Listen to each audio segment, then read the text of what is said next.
Welcome to the Dear Entitled Radio Show with your hosts Nick Beardsley and Javi Mello. What's going on, everyone? Today we are sitting down with guest artist Jesse Barton, who's a guitarist of rock act Alive in Barcelona. 2022 saw the band drop a killer 3-song EP called Flatline, which you all need to go jam. I know we'll get into more detail on that, but I am very thankful for Jesse sitting down with us today. Jesse, it's great to have you on. Yeah, man. Thank you for having me. It's great to be here. Alive in Barcelona as a band has been around for a bit, but only just got signed a few years ago to Smart Punk Records. And can you tell us a little bit about how that felt to finally get picked up? Yeah, so I mean, it's the beginning of the band was kind of like a soft launch, so to speak. Like when we first, we were a different band before. We were the Persevering Promise, and we were much more of a metalcore band.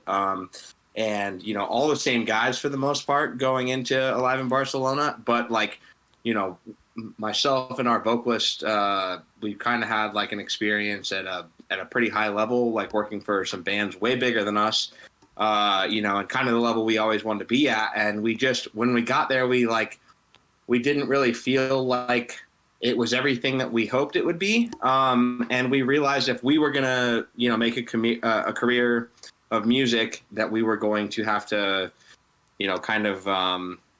revisit our original approach and, take things differently. So we rebranded into Alive in Barcelona. And when we had done that, we already had our song Back to Life completed. And I don't exactly remember how it happened, but this radio dude heard it and figured found out about us and approached us and basically rushed us into relaunching the band with a new name and dropping the song because they wanted to take it to this rock radio convention and play it in front of a bunch of industry people. So all of that happened in a matter of months. And so we went from the band we were to Alive in Barcelona very quickly. And that all happened in 2016. Now, when that happened, that was all we had was the one song. So we we quickly wrote more music because now we were getting some tour offers and some festival dates and all this stuff that,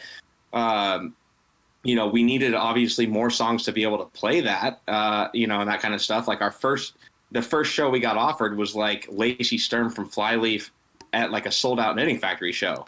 And so that was within a matter of months of starting over. And so, we wrote all these other songs and we toured on the songs that became, our Smart Punk debut for 3 years before any of them ever saw the light of day. So we had the one song out forever. So it's not necessarily that it took forever to get picked up. I mean, yes, it took 3 years before those songs came out on a label, but they all existed for 3 years before that. I mean, Back to Life came out at the beginning of 2016. We ended up flying to Baltimore and doing the whole album with Paul from Paul Levitt at the end of 2016. And for the next 2 years, it was just putting music videos together and 8 months of negotiating a contract. So all of that was well in the works before any of it ever was known publicly. You know what I mean? Yeah. But it felt great because, that's where everybody wants to be, right? But I also, it was more of okay, well, it's about freaking time because we knew we had the goods and we knew that, the product was there and at the level it needed to be and the videos were there, the quality of that and all of that stuff. It was just a matter of all the logistics of getting things finalized and getting a contract signed. So by the time honestly, by the time our first album came out, our self-titled, it was we were so sick of the songs anyway that we just wanted to get them off the off the plate and start something new. You know what I mean? Yeah. Yep, I feel that. We were listening to the songs for 3 years, completed and mastered and everything before anybody heard them. Oh my God. No, dude, I feel you. And to piggyback off something you said there, Jesse, you said you were already in negotiations and stuff before anything even ever hit anything. Would you say that nowadays that's more of a common thing? Because I hear that a lot from bands where they'll say like, yeah, we've been sitting on these songs that you guys are hearing just now. We've been sitting on them for a hot minute, and we've been negotiating this deal before we even launched as a band. Is that a common thing? Well, I would say that it just totally depends on, your relationships for sure, because it's not going to work for every band like that to like not even have a band name or, an album out and then still like already being negotiating a contract. It's going to happen for people that are career musicians that have had previous deals and things like that. Or in our case, you throw one really solid single out there and you have, a full album done, 3 music videos or whatever, and all of the assets that go along with that, artwork for everything, your video teasers, except for like maybe the date of everything, right? You have all that shit ready to go and you just hand it to a label on a silver platter. Well, what you're doing is you're taking all of the guesswork of all of, like all of the things that could go wrong. Like all of that shit, all the unknowns are now knowns, and they know exactly what they're getting before they ever offer you anything. So you've done all the legwork for them and taken all the guesswork out of the equation. They just get to take possession of the product that you've spent all the time and money making. And hopefully your deal is good enough that you're recouping that, of course, But like, I also manage bands, as you guys know, but like that's my approach is like give them everything on a silver platter so that you're not fighting for for them to take possession of an unknown, if that makes sense. Become signable, basically. That's a way to do it. No, that's awesome. And I guess you did answer my question. I guess I wasn't too clear, but you answered it. Which was obviously, some bands it happens for them because they have the connections prior, but other bands just put like a really solid single out there and shit, man, they come. It just happens. Yeah, I would say though that this day and age, it's not as likely that they just show up after a single. I think you need to have the single out there as the, you got to have, and it's not usually just one single. You got to put a few singles out there and build that audience, but then still have like a product ready to go that hasn't seen the light of day for somebody. Like if you were to get approached or if you were trying to shop it, like I said, you can say, hey, look, man, this is yours. All you got to do is give us a deal. I would say that the days of, like sending demos and shit like that, those are just way over with, know? Yeah. I always say to people like, because I still have bands come to me all the time about management that are like, here's this demo or whatever. And I say the same thing. Like if you were a baker, right? Like you made cakes for a living. Would you be like, here, taste this cake batter and then expect me to know what the finished cake's supposed to taste like? Or would you finish the cake and put the frosting on it and show me, present it in a way that looked awesome and That's great. And then let me make my judgment about it. You know what I mean? Great. Wow. That's great. I like that analogy a lot.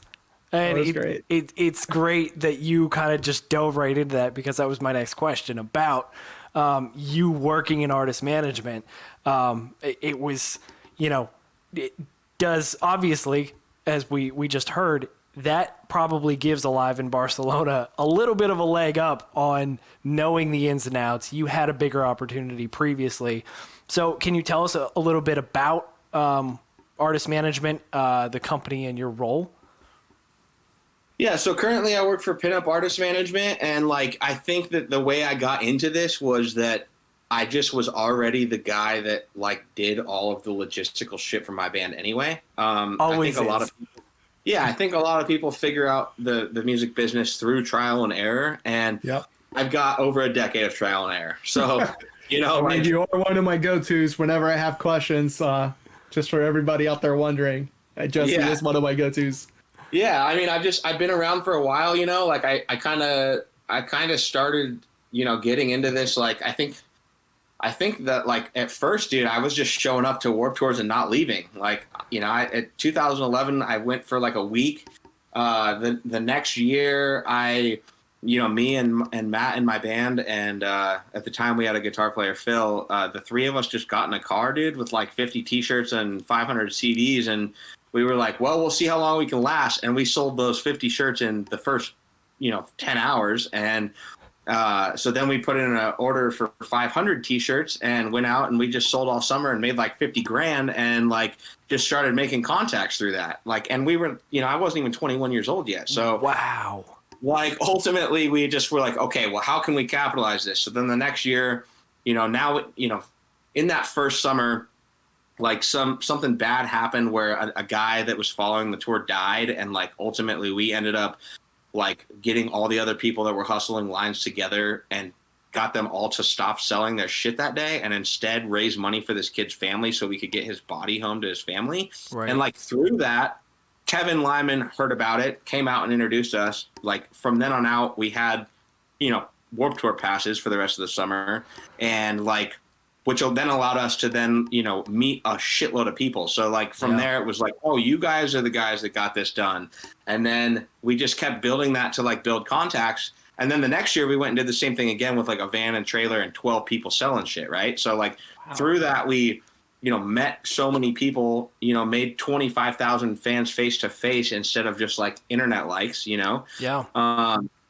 And just grinded it out, dude. So like, anyway, long story short, through all of that, like, we've made the contacts and been able to, get record deals and that kind of stuff. Met a million videographers and graphic designers and, producers, etc. And now I just got this network that it seems so stupid to only use for my own band. So like after we got signed and my formula worked, right? Like I went to the guy that was, that is managing our band, like him and I co-manage the band, but his name's Joe Hasten. He owns Pinup. And I was like, dude, like, I want to do this too. And he was like, well, yeah, it's a no brainer, so get some bands and let's do it. And so like, I started with some really small bands that were nobodies at the time. One of the first bands I was managing was a band called, I don't even remember, dude. I can't even remember what the band was called, but they had potential, but their name sucked and their music wasn't that great. So I completely rebranded them from the ground up, and we created Gravebound out of them. Awesome. Yes, good. And that band. What? And that band. Yeah, that's how that band. Great. Yeah. And before they decided to break up, we were negotiating a freaking record deal for them, and they just couldn't hold it together. Wow. But anyway, through that, then I started working with bands on like Stay Sick. I worked with Notions for a while, and then we worked, with Devin and Variant, and I've had the opportunity to work with quite a few people through that. Now the only two bands that I manage are a Skylit Drive and Scarlett O'Hara. But Scarlett O'Hara is kind of like my other baby. Like Greybound was the first one. Now I can do that at a bigger level with Scarlett O'Hara, and I've taken them from the the post-hardcore, post-metalcore scene that they were in before, and developed them into this like fucking radio rock band that's like ready to play arena shows. You know what I mean? Rock band, yeah. Dude, the new stuff sounds so good from them, and that's crazy. Yeah, when you said the story, I was like, oh, he's talking about Grapebound. Those are my boys. Like James has become one of my like really, really good friends. No, they're awesome dudes, man. I wish they could have held it together because they were literally on the verge of a record deal much larger than my own. I'll tell you that. Wow.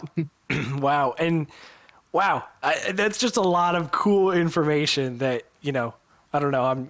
I'm trying to collect my thoughts here. I apologize.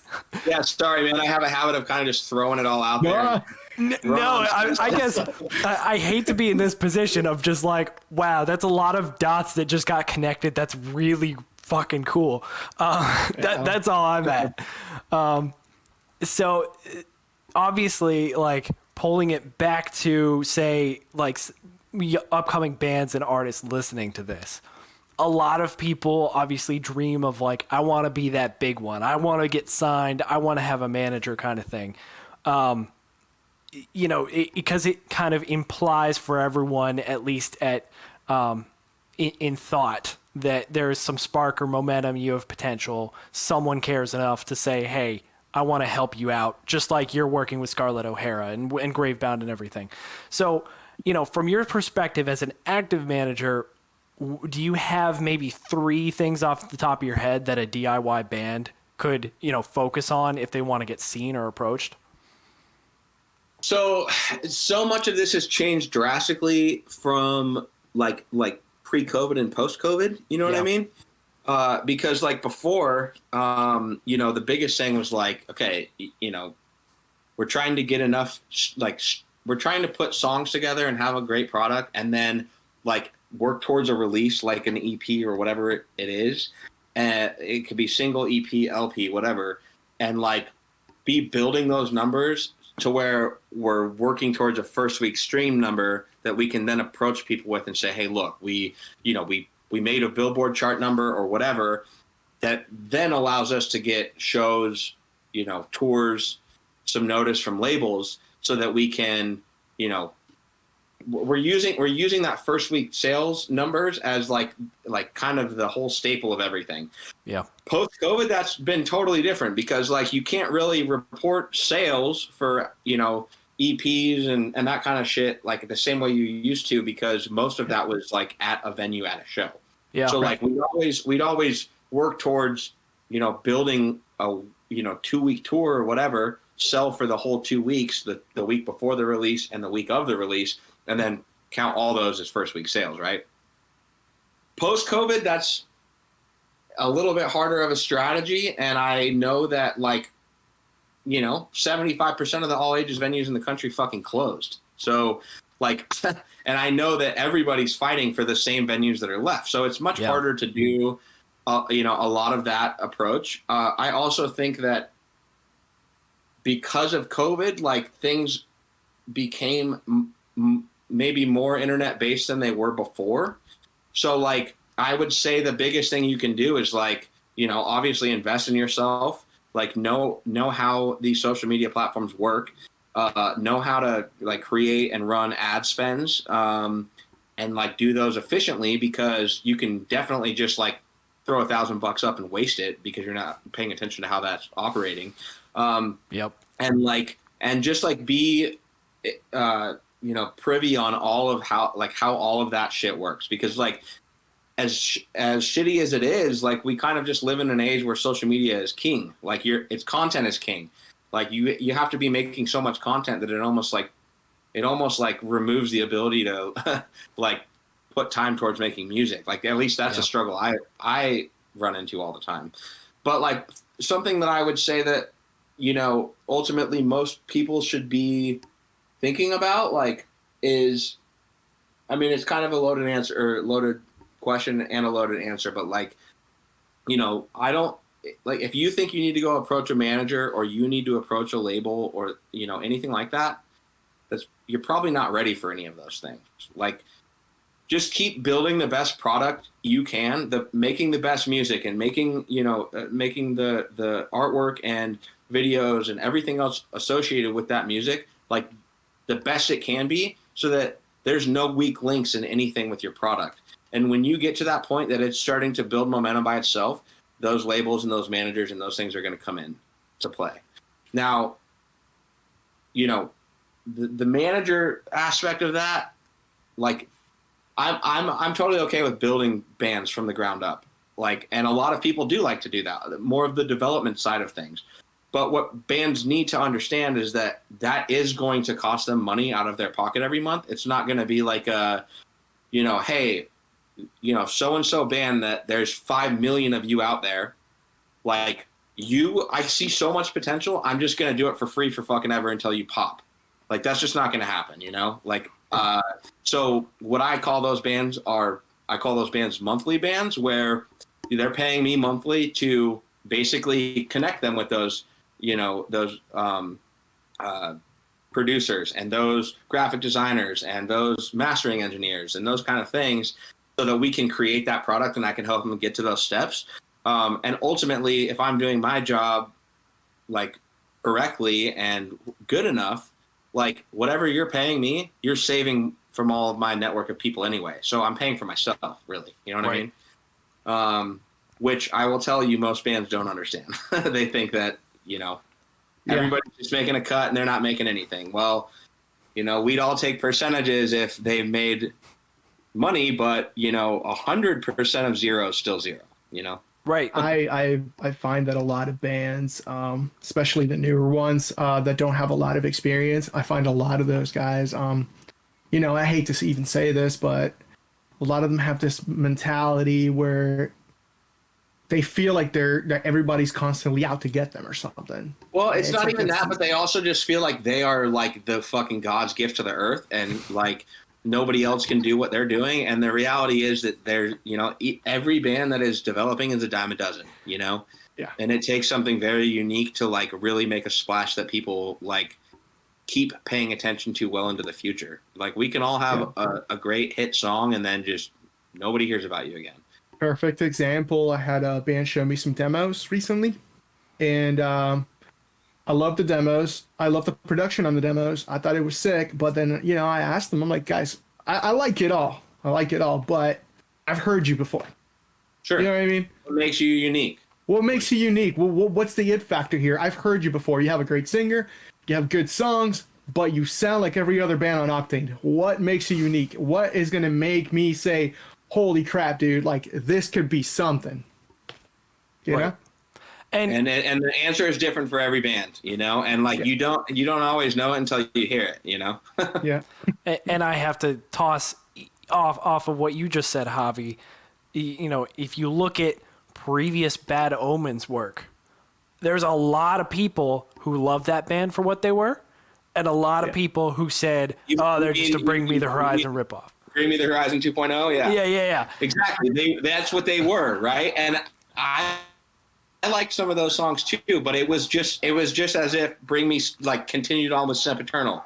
And now what they're doing is something super fucking unique, and it's awesome, and they deserve to be headliners now, and they are finally getting there, Yes. Yeah, it's totally different than what they were doing before. Right. Yep. Right, and it still showcases their talents. It's just unique. It's like if you say Bad Omens now, you're like, yeah, that. So like that style now comes to your head, and I feel like what happened here. Go ahead. Oh, I feel like what happened here is they found an identity. Yeah.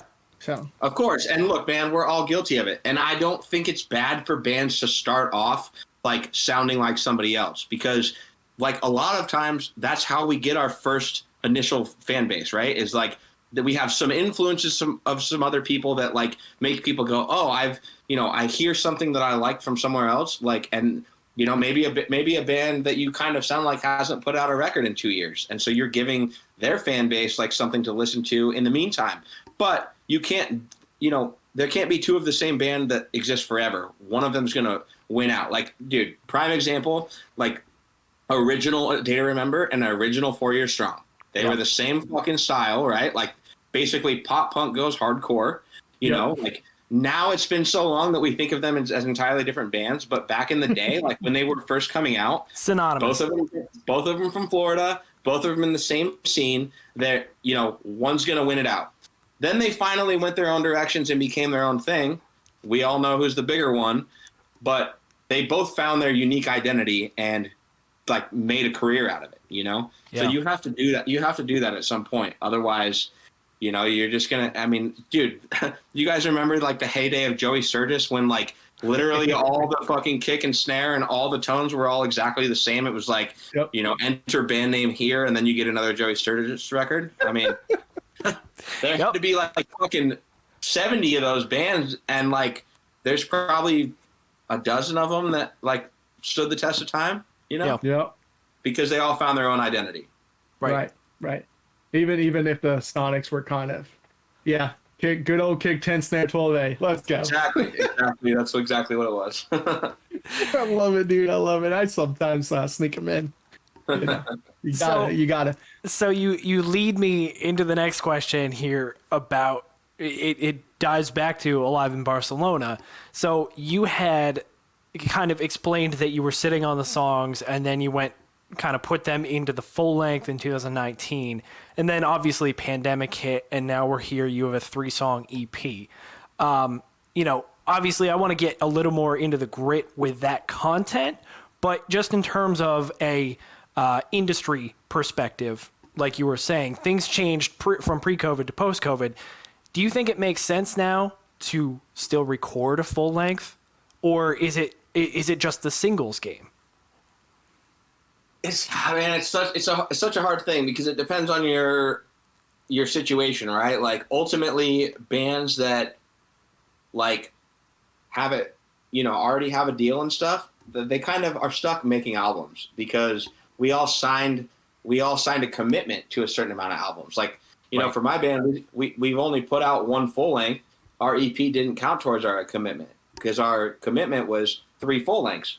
So, if we not that we do want to get out of our contract, I love our label, right? But if we ever did want to move past the deal we have, we'd have to put 2 more albums out. You know what I'm saying?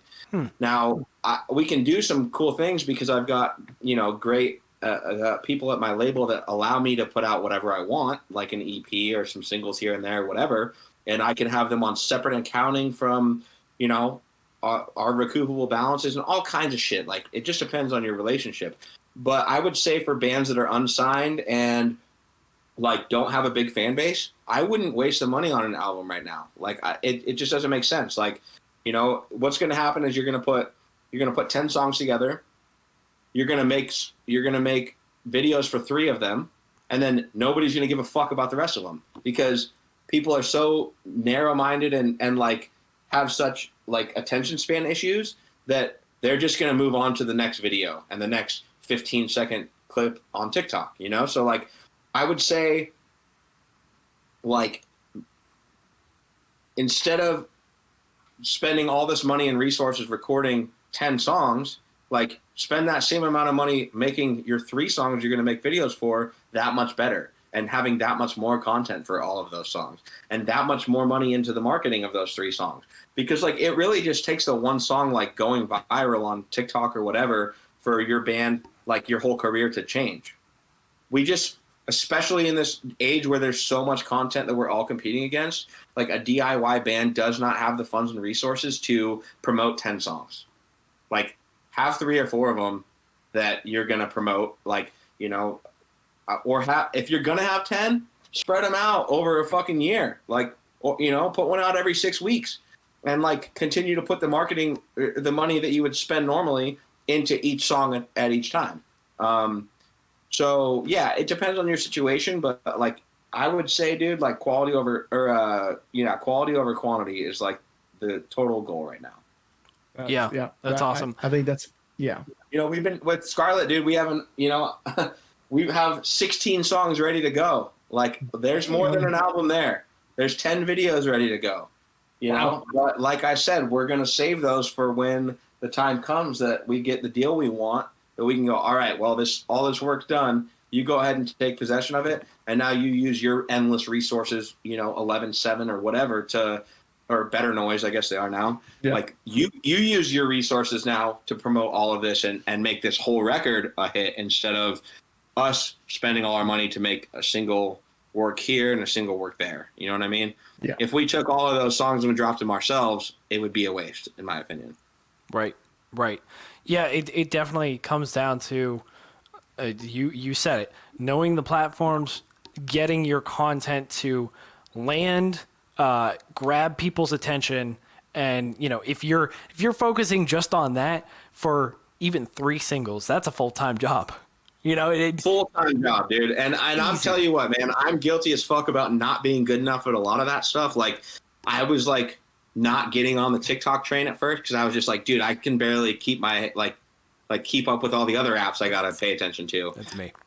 And so then I saw what it did for Rivals were our label mates, and they're not anymore, but I still am great friends with all those guys and girl. And what it's done for their career is fucking insane. You know what I mean? Yeah. So Kaylee's dude, you got to get on the TikTok train, figure it out. So I've been trying to pay a little bit more attention to that, and I have too much stuff going on to be doing it as much as I should. But for the people listening, don't be like me and go fucking figure it out. Yeah, I hear that in a lot of industry podcasts, and a lot of the PR stuff that just comes out is get on TikTok. I don't give a crap what you do. Get on TikTok, because the just potential for not necessarily even going viral, but getting seen. It just extends.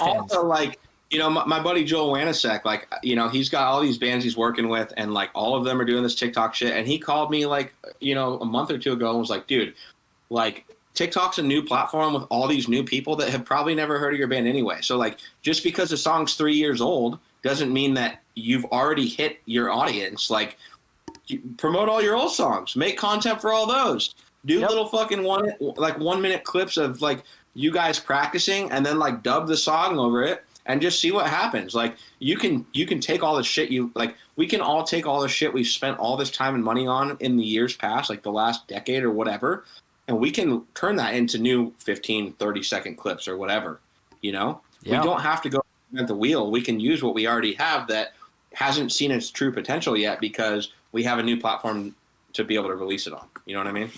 Absolutely. Yeah. I mean, I definitely didn't find virality in what I did, but I tested a theory out, right? I just wanted to test the theory.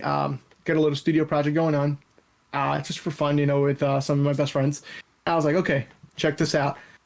We don't have anything on Spotify or anything like that, right? But what I'm going to do is, instead of just pulling out a freaking logo and that's it, I'm going to put a logo and I'm going to throw a little clip here on TikTok and on Instagram.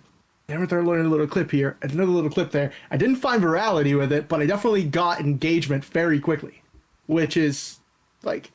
Well, dude, and I'll tell you, like, I'm not an expert on, like I said, I'm not an expert with TikTok or any of that shit. I know how to, you know, create ad spends and, like, you know, run those accordingly and see some results from that. But I'll tell you what people have been doing, and that is, like, especially with TikTok or Reels or whatever, is they've got a song in their pocket and they're dropping pieces of it over and over and different clips with the same part of the song over and over. And every time they drop it, they're putting a pre-save link in there. Well, depending on what you're using for your distribution, you can keep moving the drop date out. So you can get people to pre-save a song that you don't know when you're going to drop yet. So that when you finally drop it after you've been promoting it for 6 months, you have all those people that don't even remember pre-saving it that all are going to get that on their Discover Weekly, and your fucking streams are going to go through the roof. So I've been hearing artists getting like 24 million. I've literally been hearing about artists like, you know, Anthony Pacheco is another guy you should talk to from Simple. But he worked with an artist that's now on Sony that got like 24 million streams first week from that one approach. From one song that wasn't even dropped yet, right? Just keep promoting it, and people are going back to hear it. You know, obviously the song's got to be good, content's got to be good, whatever. But like, people keep going to those videos and then boosting the algorithm because it only exists right there. Right. And then they're going to pre-save the song that's not dropped yet. And then when it finally does drop one day, it just fucking blows up. It's crazy. Wow. And I might try this. Yeah, exactly. Why not? Yeah, for the studio hobby project, why not? See where it goes. Man? Yeah. Why not? See what happens. There's a chick that I follow on TikTok called, I think it's Jess Murph, and she's like fucking 17 or 18 years old from Portland that just makes like these dope pop songs, and she does that exact same thing, dude. And now she's signed to like, I think it's Columbia or something. Whoa.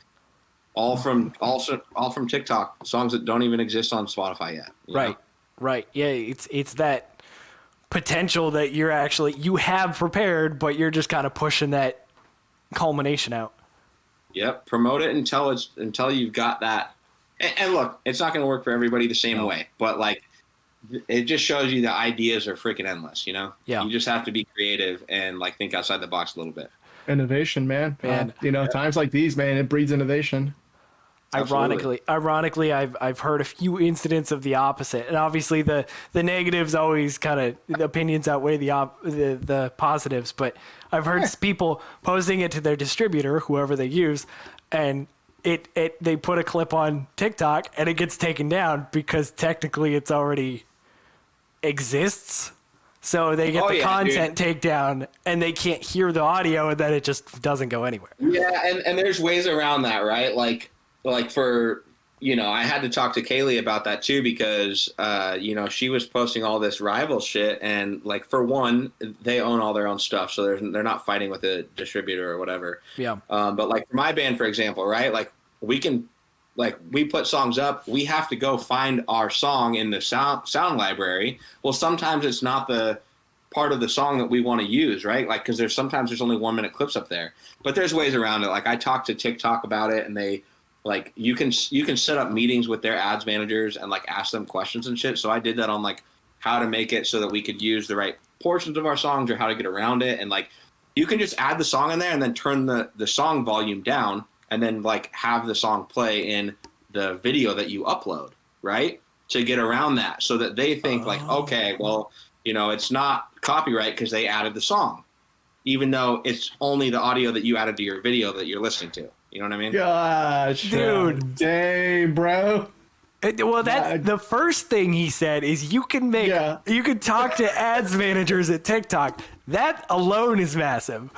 I just feel like, you know, most people trying to do marketing.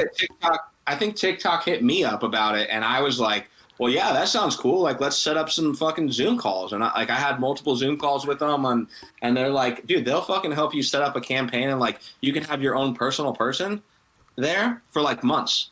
And they'll like go through analytics with you and figure out how to fucking like boost it and make it better, all kinds of shit. Like, you know, they'll okay, screw this one, let's double down on this content or whatever. Like, all you gotta do is ask. They want you to spend money there, right? So they're gonna help you the best they can, right? Yeah. Fair point. Meanwhile, people are over here knocking on never mind, a Facebook store. Yeah, I know. I use a company for a lot of our ad spends, and like they won't even screw around with Facebook anymore. Right. Like, it's all Instagram and TikTok marketing, and all of that is pushing towards Spotify or whatever to like boost those numbers, or pushing towards YouTube, or usually it's a landing page with all of the different places to go view some song just to boost the algorithm all the way around, you know? Yep. Yeah. It's so interesting to see, obviously, again, from when you started to now. And that, I think, you know, I tell Javi this all the time. I always feel that was triggered come the pandemic. Everyone was inside. Online just exploded, obviously, and rightfully so.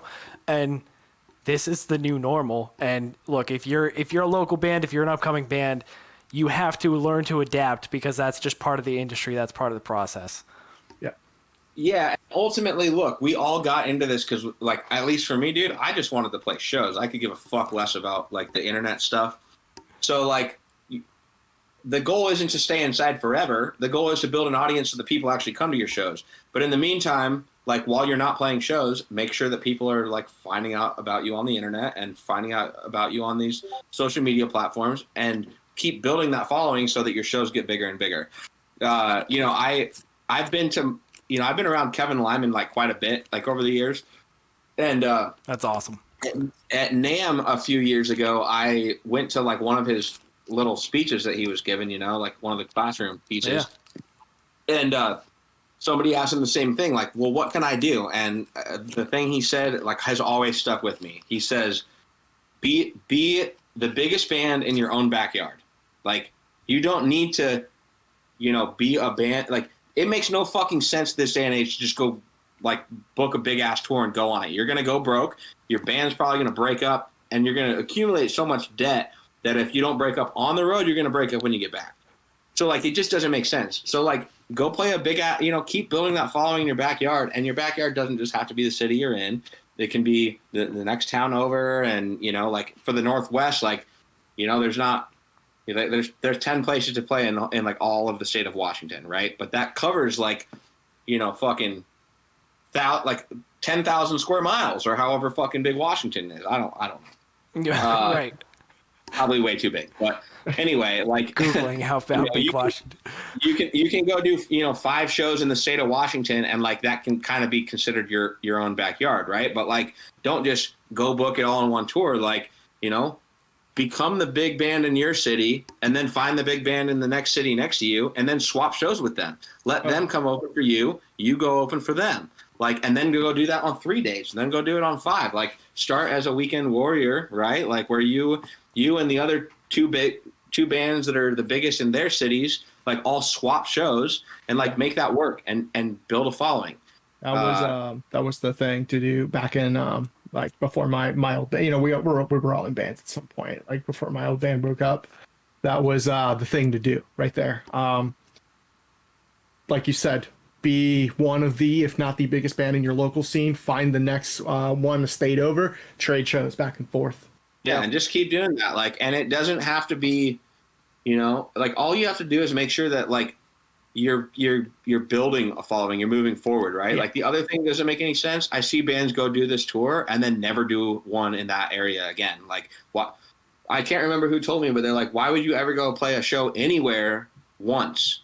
Like the goal is go do that and then like don't oversaturate the market, but go back 6 months from now and hit that market again and hope that 10 more people show up the next time and then 20 the next time and then 50 and 100, you know, like you don't just go somewhere once, like just keep fucking building in your little area. Like, you know, and the other thing is that like at a local level, don't be the band that plays every month because nobody will show up. Like they'll just go, screw it. I just saw them last month or, I'm going to miss this one. It's okay. They're going to play again in a month.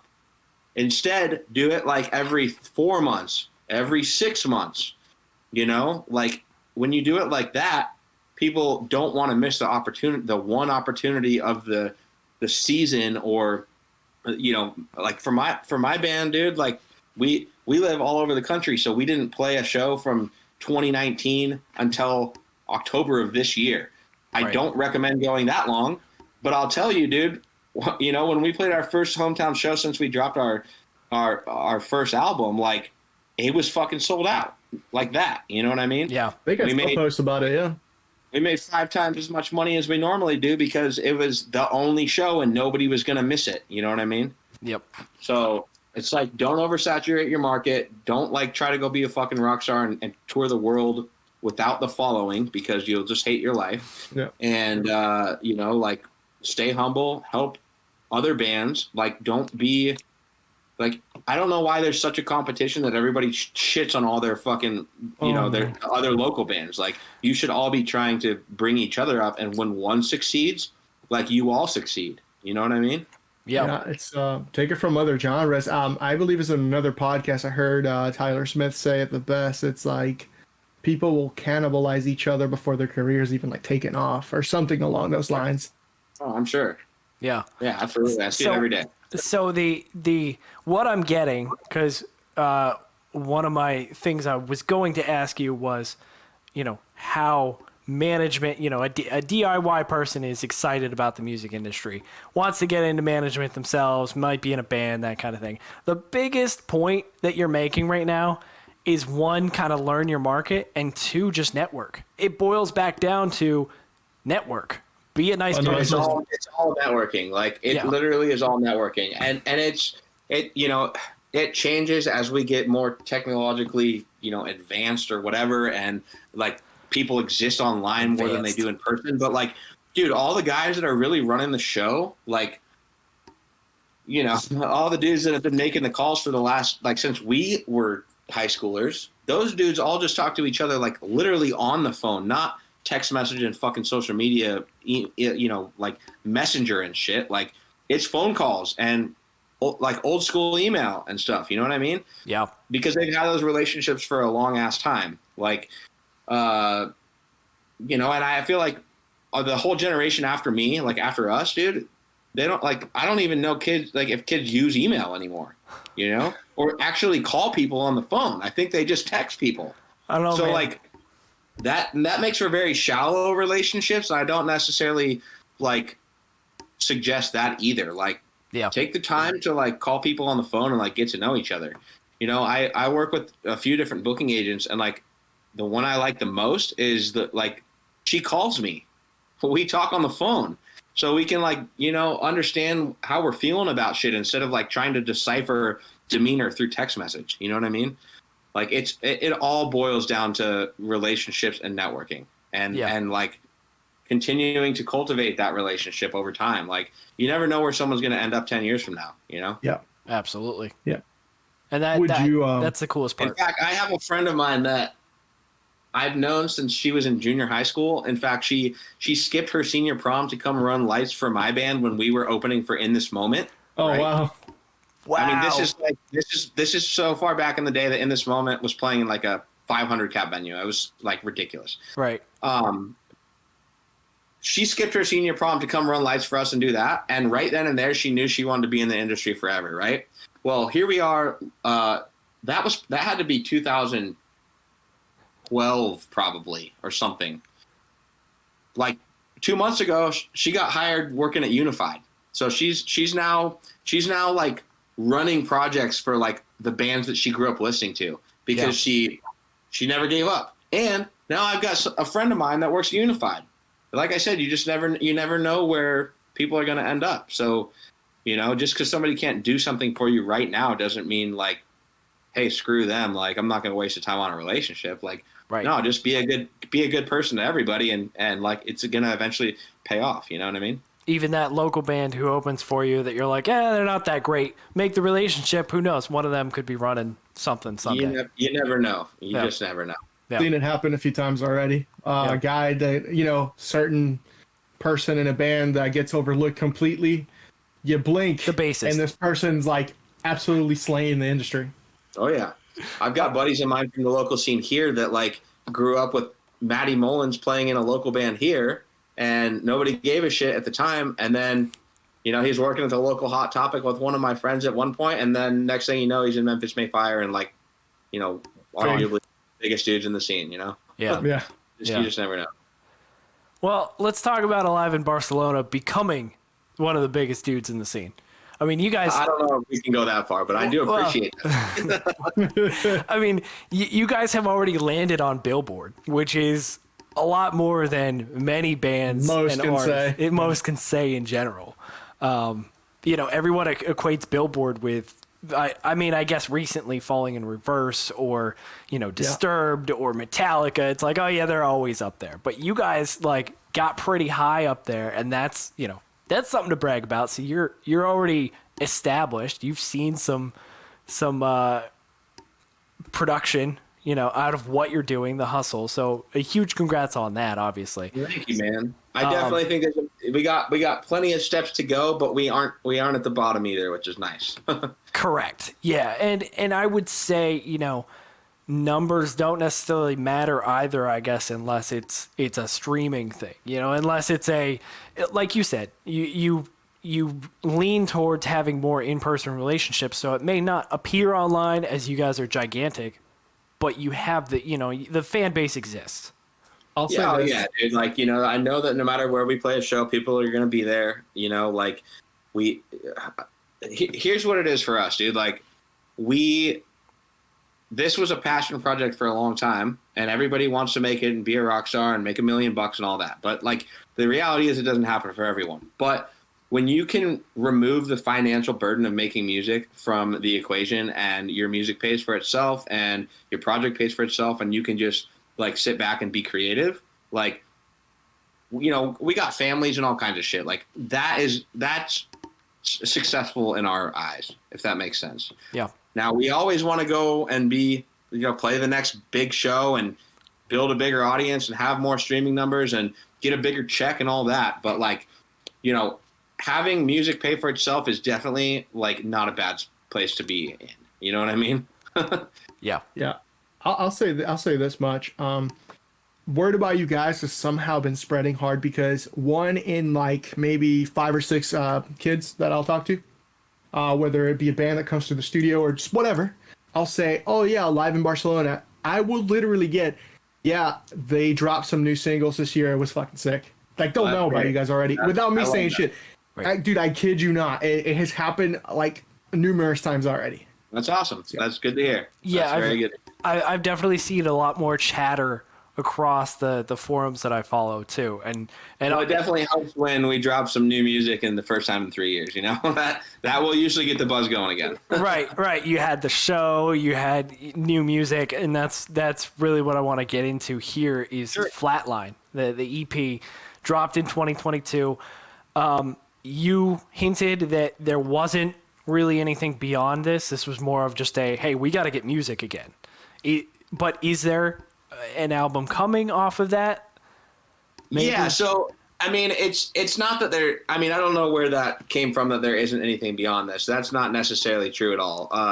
But like ultimately, like our label and stuff. Well, hey, when are you going back on the road? Like, when are you doing this? When are you doing that? Well, the reality is that like the release of our full length was kind of just fucked up timing because like we got a whole year of touring out of 2019. We toured from February to like September. like pretty much nonstop. I think we were home like a month and a half of that total. And that was broken up into like a bunch of different chunks. But then when we were leaving in 2020 to like go back on the road, 2 days before we leave, there's COVID in Washington where we live, and they start canceling shows. And within a week, like the whole country's locked down. Yeah. So, where most people use that to like, okay, we're locked in our home, let's be creative. We kind of took an opposite approach of like, oh shit, what do we do? Our label like doesn't really just put music out to put music out. Like they want to press CDs. They want to have us physically sell those CDs. We can't do that without shows. We can't play shows because the country's shut down. So like, what do we do? And for us, it like, living all over the country and all that, and like, like not having the ability of traveling, writing a whole lot of music was kind of difficult. So ultimately, like when things came back and like shit gets going again, now we don't have any relevant music because like it's been since 2019, right? So like the goal with Flatline was like get some songs out, get some songs back into the fucking universe and get some relevant streaming numbers and some relevant like music so that we can then pitch to do tours again and like go do festivals and that kind of thing. So there definitely is stuff, like we already have some new songs completed for what's going to be next. It's just in infant stages to where I don't really like have a lot to talk about that. Yeah. But Parasite is definitely like, still kind of the focus at the moment, or I'm sorry, not Parasite, Flatline is still kind of the focus at the moment because it's still pretty new. And, obviously if you listen to the first album we put out, our self-titled, versus what this EP is, like, it's pretty drastically different. Like, it's still us. It's the same people, people can tell that it's the same band, but like, it's much darker and it's much more pissed off. And where that came from was all the fucking bullshit we went through from 2019 till now. The world imploding, everybody fucking like turning on their own friends and family members, and like, riots, fucking forced vaccines, all this shit, right? Like, it just made us all bitter. So we've always been the people that have like healed from that kind of thing by putting it in song and like releasing it to the world, and then we can move on from that and do something else. So that's kind of where the Flatline EP came from, like, I mean, even just the name Flatline, it's like, we started, our smart punk debut, like, is the launch of this band, and then it all just fucking goes flatline. You know what I mean? Yeah.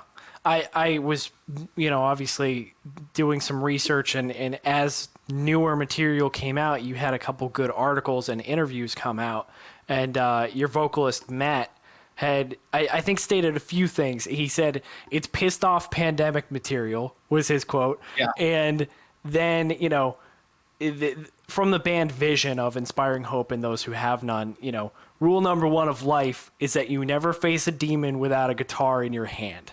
I love that. I like that. Yeah. And so do you feel, that kind of captures the new direction and essence that Alive in Barcelona is moving?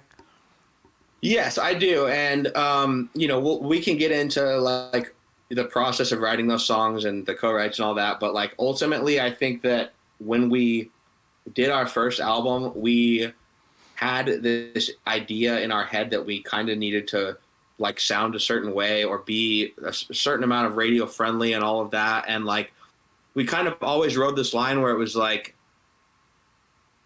it just wasn't quite radio enough, but it also wasn't quite scene enough. So like, we felt like it fell short in both departments, and like it created its own thing and in our own little genre or whatever. But like, I think ultimately we just found ourselves paying a little bit too much attention to what we thought people wanted to hear versus what we wanted to make. So like with Flatline, we just said, fuck all that. We don't really care what other people think. Like, we're going to make the music that we care about. And of course that, it all thrived from like Matt said, like it's pissed off pandemic music. We needed to be able to get that, like all of that anger and aggression out. Through that, I ended up getting a hold of Landon from the Plot and You about doing some music. And when I first sent him, my band's material, obviously we didn't have the pissed off pandemic music. So he heard like Back to Life and Zombies and these songs and loved it. But interesting. When we started getting into the process of writing these heavier songs, like he even asked me at one point, he's like, dude, are you sure you want to drop this? Like, this is way heavier. And I was like, no, dude, this is what we need to do. Like, this is exactly where we want to be as a band. And, like the response from, the listeners and from our label and from management and everything is like, every single person is like, dude, this is the best music you guys have ever made. Yeah. Because I think that you can tell that it's like, it's genuine to what we want to make instead of what we thought people wanted to hear. Yep. Right. That kind of proves a point that I always like preach is like, it's exactly that. I get the whole thing about playing to the crowd or whatnot, but like, write what you want to write first. Like, take care of you first. Be genuine to yourself, because that shit, like, it will show. It will show. Totally. Because, dude, it's like I said, man, it might not be like the number one song, but like a lot of number one songs just like fade off into the distance afterwards.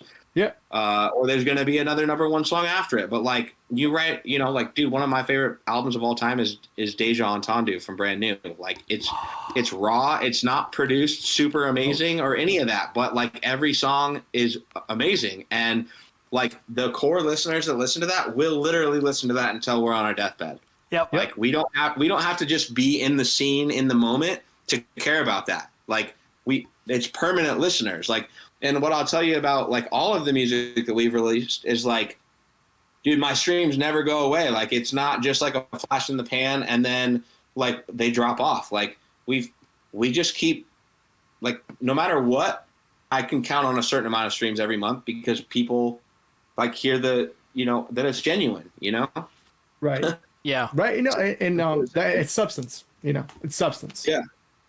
Even that line of what you just said of, I can count on a certain amount of streams per month. That is, I mean, if you have a goal as a band, I think that's it. When you're first starting out, I think that's what because then you have the fan base, you have the support, like that is there, and you're doing what you love, as long as you're doing and making what you love. Totally. Exactly. Totally. Everyone's always looking for the next big thing and the new sound and all that stuff. And like some of that's important, but like what's more important is like staying true to yourself and to your sound. Cause like I said, there's nothing wrong with any of the music we've ever dropped, but like, if you compare what we dropped before to what we just released with Flatline, like I, for one, definitely prefer the latter, with Flatline. And like, I think ultimately it's going to stand the test of time. And I think moving forward, you're going to hear a lot more of that, like, style of material. You know what I mean? Yeah, absolutely. I mean, just lyrically alone, I feel like it's kind of like piggybacking off what you said. Just lyrically alone, I feel like it's so stepped up now. I mean, granted, I keep talking about the song Parasite, love it, super catchy, whatever, but the lyrical content is really what hooked me. Even though it's super catchy, it's lyrical content. It's something that it's so genuine, it's relatable. For sure. Maybe you didn't write it about whatever I'm relating it to, but that's the point. Well, dude, and there's something to be said about that, because like Matt and I go back and forth all the time, like where he thinks he made it too generic. I'm like, no, dude, some of the other songs were so specific about death or like, suicide from friends or whatever. Like right. They're so specific that we're narrowing our audience to a very select few. Whereas like you can write a song that still has like good lyricism, but the subject matter is open for interpretation so that people can make it about whatever they want. And right. That allows you to have a bigger audience, Yep. And that's the key. Like, that was you the don't goal want a song right there. Stupid and like dumb and like boring, but maybe don't make it so fucking specific that, it only like appeals to like that 1% of people either. You know what I mean? There's like such a fine line with lyrics because you can go, man, it can go sideways so many ways. Like you can be so damn specific that no one can relate except like maybe one or two people, or it could be so poetic and weird that no one relates because no one understands what the hell you're trying to say. Totally. I mean, Totally. it's a whole damn art form in itself. That's something that I've always like, you know, that's one reason that like I've just always written music with Matt in my band, like since I was, you know, for over a decade now, because like, dude, he's just really good with words, and like I don't feel like anything that I would release without him would even compare. You know what I mean? Yeah, yeah, and I love it too because it should be said in this conversation, since we're kind of on this subject. A lot of people want to hear about, you know, your streams, your TikTok maneuvers, and all the stuff that we've already gone through. But they often forget, and I understand it's not the only thing anymore, but they often forget, like, what you're writing is not just is the song good, but can I relate to these lyrics? You know, Dude, it's, you know, how powerful is this? How much substance do you have? It all comes back to the music. Like, it's the music business. It's not the TikTok strategy business. You know, like, I mean, yes, there's all those elements too, but ultimately, like, you can have the best TikTok strategy in the world, but if your fucking music sucks, no one's going to give a shit. But the other side of that is, like, you have to have that element too, right? Like, I always tell people, especially the people that I work with in other bands, is like, you could have written Metallica's Black Album, but if no one heard it because you didn't know how to market it, then it wouldn't be what it is today. You know what I mean? Absolutely. So, no, absolutely. It's a two-sided coin, but, you know, Metallica's Black Album wouldn't be what it was if it wasn't what it is musically, right? Right. It's a little bit of both worlds, but ultimately it just comes down to, is your shit good or not? Like, that's right. And how does it stand above? And where is the edge for me to now start implementing all these strategies, marketing? But oftentimes that gets really missed. And actually, you know, the value of the song itself gets so undervalued by so many people. They're like, no, just say these 3 catchy words because they're in trend right now. Put them in the chorus. Say a couple of stupid ad-libs here and there. Drop the shit. It's going to go viral. And then to their damn surprise, it doesn't. It doesn't do shit. Right. It doesn't do anything. Just like we said with the Joey Sturgis shit before, like, throw a couple of snare bombs in and have a heavy breakdown, and it's going to be sick for that moment, and then no one's going to give a fuck afterwards, right? Right. Bingo. Yeah. And then you get all the blaming on the industry. Oh, the shit's rigged. It's who you know, blah, blah, blah. Partially it is who you know, but again, maybe, just maybe, you got to hear that. You got to get that gut punch first. Like, is your shit actually good, though? Right. That's right. Yeah, and if you're listening to this right now as a new artist or mid-tier artist, whatever your case may be, it's about the networking and it's about the quality of your music. Don't get lost in the details of getting it out there. Just get it out there. Get it in front of people. Shake hands. There's no special sauce. There's no, like, fucking exact, like, you know, dude, my journey is going to be different from the next guy's, and there's no exact footsteps to follow. Like as long as you're just waking up every day, being a better version of yourself, and like continuing to improve, and that's not just with you personally, but like with your band as a whole. As long as you're, you know, not just for you personally, but as long as you know your band is being a better version of itself every time you release something, and you're not doing things just for likes and follows and streams. You're doing it to, like, wholeheartedly just be a better band and better musicians. All of that stuff is going to come much more naturally than just dumping a bunch of money into a marketing campaign. You know? I agree. Yeah. Completely agree. Yeah. So we talked about it a little bit in the prep here, and a lot of the focus of the podcast is talking about songs that, whether it inspires you, means a lot to you.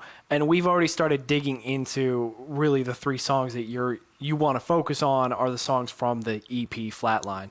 So you have Parasite, you have Asphyxiate, I can't even say it, I apologize, and Decay.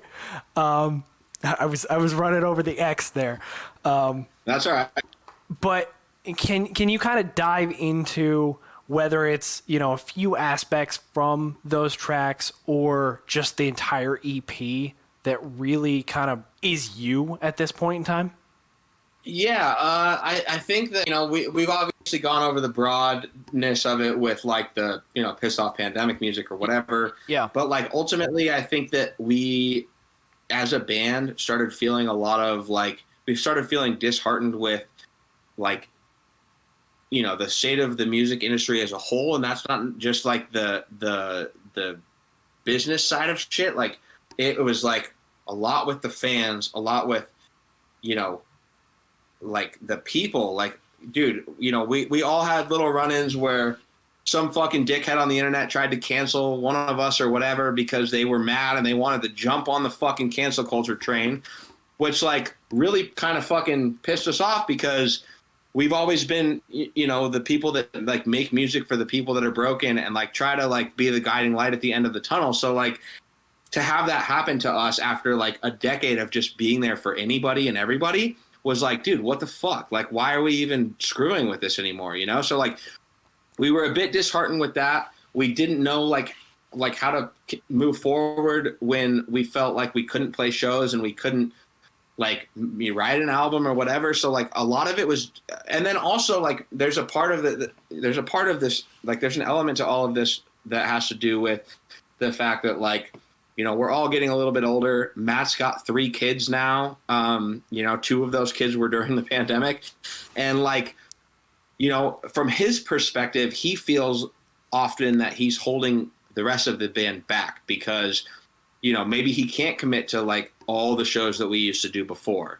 And so like, Parasite was about like, the being disheartened with the music industry and like how we were kind of just like, we would have given everything for this before, but now like we're not doing it for you, we're doing it for me. Asphyxiate was kind of Matt being, like I said, feeling like he was holding the rest of everybody back, and like there's the first lyric is or actually let me think here for a second. No, it's Decay. The lyrics to that one are, I don't feel like myself, a songbird on the shelf. I fight to find the words to say, but no one listens anyway. And then the chorus of that one is like, I thought I knew what I loved and who I wanted to be, but the higher I fly, it gets harder to breathe. Like all of that is like the same thing. It's like the further we dive into this, like the harder it is to, have like a normal life too, right? Like how many birthdays and all this shit have we all missed? And like, it's not that we don't love it and we want to give up or anything. It's just like, it's okay to talk about some of those struggles too, right? Like, we're all human. And so, like I said before, we've always put our thoughts and like our feelings to music in order to be able to heal from them and move on. And also I feel like the best music comes from like the darkest places, and I don't think that you can help other people if you're not willing to like, wear your heart on your sleeve up front. And so like, not just this EP, but all of our music as a whole has always kind of been like that. Like, throw it all out there and be vulnerable. And then like people are going to receive that. It's got to be that way. Yeah. So yeah, all of the songs kind of came from that. And also, dude, like the other part of that, the other element of Flatline is that like we all came from heavy bands, and we tried to like minimize some of the screaming and stuff on the original stuff. And this time, like I said, we didn't do what we thought people wanted to hear. Oh, we no, did what we wanted to do. Yeah, It's like the first time we ever fucking curse on a song in 12 years of being musicians together, ever. But it was like, no, fuck it. Who cares? We're gonna do what we want. It sounds dope. Yeah. Well, that's awesome. And Jesse, between your knowledge working at Pinup and being in a massive band, I mean, for a lot of people, Alive in Barcelona is massive, and I would be one of those people. I appreciate that very much, man. You have a lot of weight in the industry, just your dynamic, your sound, your style. People are looking up to you, and it's really awesome to have you here today. I know Javi and I are grateful to get to sit down and really pick your brain. Is there any kind of final things you can kind of, whether it's teasing us for new material or, any last few notes you want to add? Well, I don't want to say too much too soon about new material. I can tell you that there are some songs done. I can tell you that we're going to have some really cool stuff coming up with some potential live versions of songs, I guess I could call them. That's cool. They're not exactly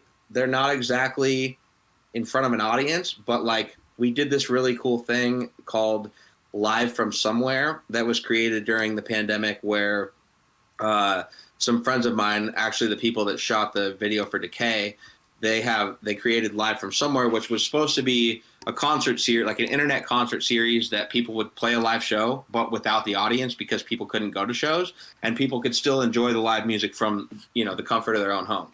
So we basically did that, right? We took, I think 5 of the songs off the first record and then the 3 new ones, and we played all of them in a live setting, and we did it in a place that was also visually fucking crazy, so that it's going to be a music video element to a live set. And I think that we'll probably end up putting those songs out on streaming services as well, to give people basically a new take on all these songs that we've done, without actually, maybe you live in the UK and we've never been there. I don't know, right. But you'll get a version of those songs that came from a live setting. So that I will say, there are some new songs that we have for whatever record 2 ends up being. Some of them are already mixed, mastered, all that, but we haven't decided on what that looks like yet. So as far as band stuff goes, that's all I really feel comfortable saying. Yeah. As far as final thoughts though, I would say, if you're listening to this and you're in a local band, or you're in a up and coming regional band, or you're in a national band, if you have questions or you want some guidance, or you want maybe to work together, or whatever it is, I love talking to anybody. You can email me at jesse@pinupartistmanagement.com, or reach out to me on Instagram, Facebook, but don't fucking send me an EPK and shit on Instagram or Facebook. Just start a conversation and let's build some rapport. Yeah. But if you have questions about the music industry, or you need guidance or whatever, dude, I'm an open book, and I'm happy to share my contacts with you if I can. And yeah, I'm in it because I love music and I love people. So let's reach out and say what's up, and let's start a conversation. Yeah, I can absolutely piggyback off that. He is one of my go-tos. Totally will vouch for this man right here. Absolutely reach out if you have any questions, and just understand, just for anybody who doesn't really get it yet, the amount of knowledge that Jesse has, and we're eternally grateful for you even being here, sharing any of this with us. So yeah, man. So once again, just I will vouch for this dude over and over and over. You deserve it, man. You've helped me tons, and I understand a lot of different things that I had no damn clue about. And my part of the reason my career has advanced has been because of him. So do yourselves a favor, reach out to this guy, work with him if you have the ability to. Absolutely worth it. Thank you, man. I very much appreciate that, and thank you guys for having me on here. It's been fun. Definitely. So go jam Alive in Barcelona. You can find them. I believe Facebook is Alive in Barcelona. Everything else is, I think, at AIB Rock Official, if I'm not mistaken, correct, for your handles. Yep, I'll have those linked everywhere that we post this. So go check out Flatline. Distributed by Discord, and we're signed to Smart Punk. So if you guys didn't know that already, you can find our music anywhere that they stream music. So yeah, go check it out, and hopefully you like it. Cool, man. Yeah. Well, thanks again, and we'll keep in touch. Hell yeah, man. Thank you guys so much. Take care, everyone.